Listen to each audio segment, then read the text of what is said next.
He's a jerk and a bad person as the point of the movie, not as a flaw in it. It's day 104 of 365. Today's movie, Scott Pilgrim versus the World.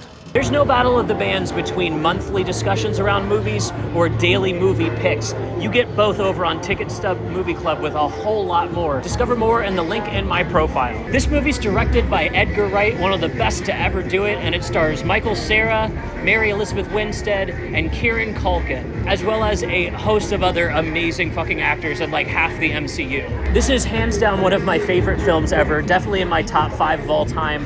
I wish Letterboxd let me do more than 4, because the 4 I have up there I do love a little more, but I love this movie so much I even have a press start tattoo just because of how much I love it. This was a transcendental moment for me in theaters. When I saw it for the first time with my band, and yes, of course I was in a band, this movie's the favorite of white guys in bands in 2010. We immediately walked right back into the theater to see it again so that we could quote it and that we could go the next day to our band practice and try to learn Launchpad, McQuack, Garbage Truck, Black Sheep. We did covers of all of them. There's actually a whole chapter of my book dedicated to this movie. You can read that before it gets published over on Stub Movie Club if you want to go check that out.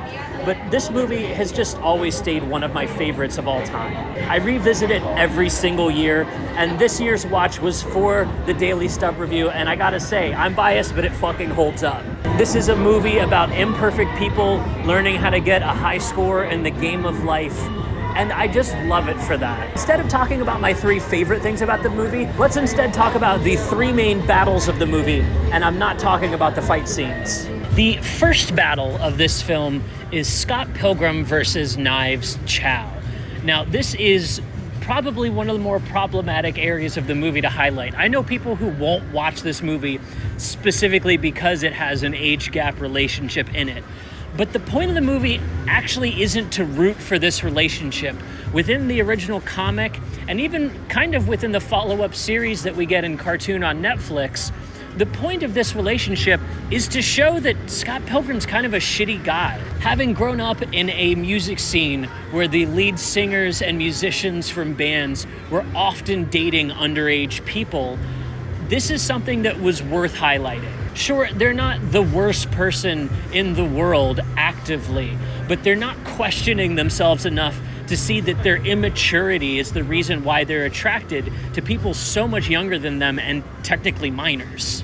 Scott Pilgrim's even called out for this behavior by his bandmates, and rightfully so. This is how we see that he's able to kind of cling to any goodness is actually more by the people that surround him.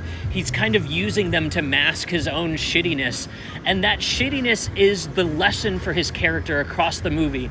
His personal arc is learning the power of self-respect, and you can't respect yourself if you're not growing. If you're just going to be an immature asshole your whole life and never grow up, then yeah, you're rightfully going to be shit on for that.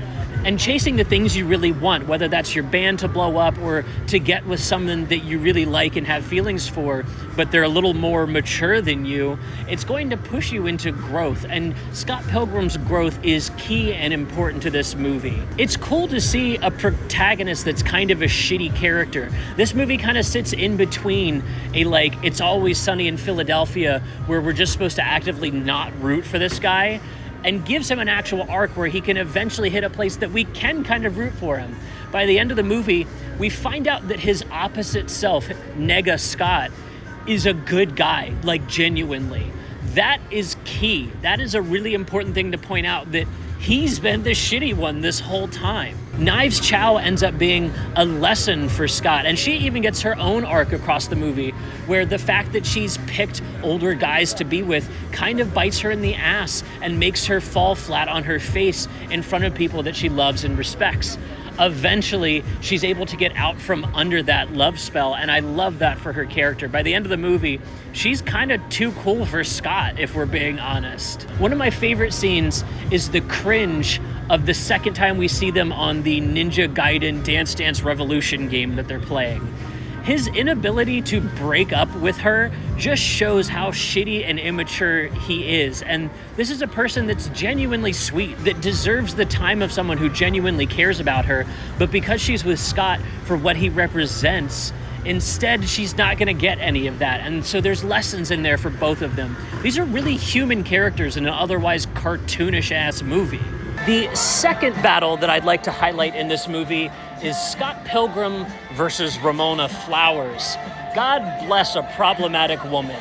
Now, it is arguable that Ramona Flowers is a very problematic woman. We see that she's carrying baggage of 7 evil exes. Now, that's not the issue. Having exes is not the issue. The issue instead is that she hasn't really closed the chapter with any of these people. She didn't give them closure. The growth wasn't really there.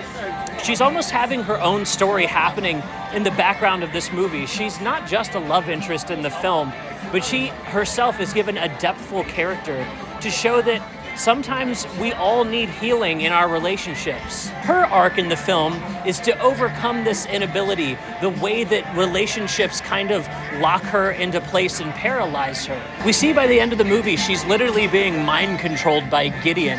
That mind control is the fact that these relationships still live in her head. She never fully exits them, and some people still have that power over her. She hasn't grown past it. So much so that she wants to put these tendrils out into Scott once she realizes that she likes him. They both have baggage they need to work through before they can make the relationship work. And the movie goes out of its way to say, maybe they do, maybe they don't. It's open-ended. It feels like they could get together by the end of the movie, but they could just as easily not. Now, is this the most perfect representation of a woman in film? No, probably not.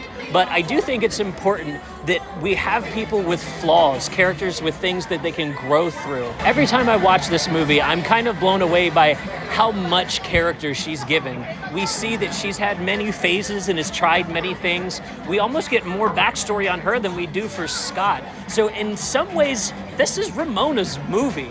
Scott is kind of the Green Knight, the guy battling to get things done, but she's the main character. It's her baggage, it's her exes. She's bringing the forward push to this movie, so maybe it should be Ramona Flowers versus the world. The third battle of this movie is Scott Pilgrim versus the audience.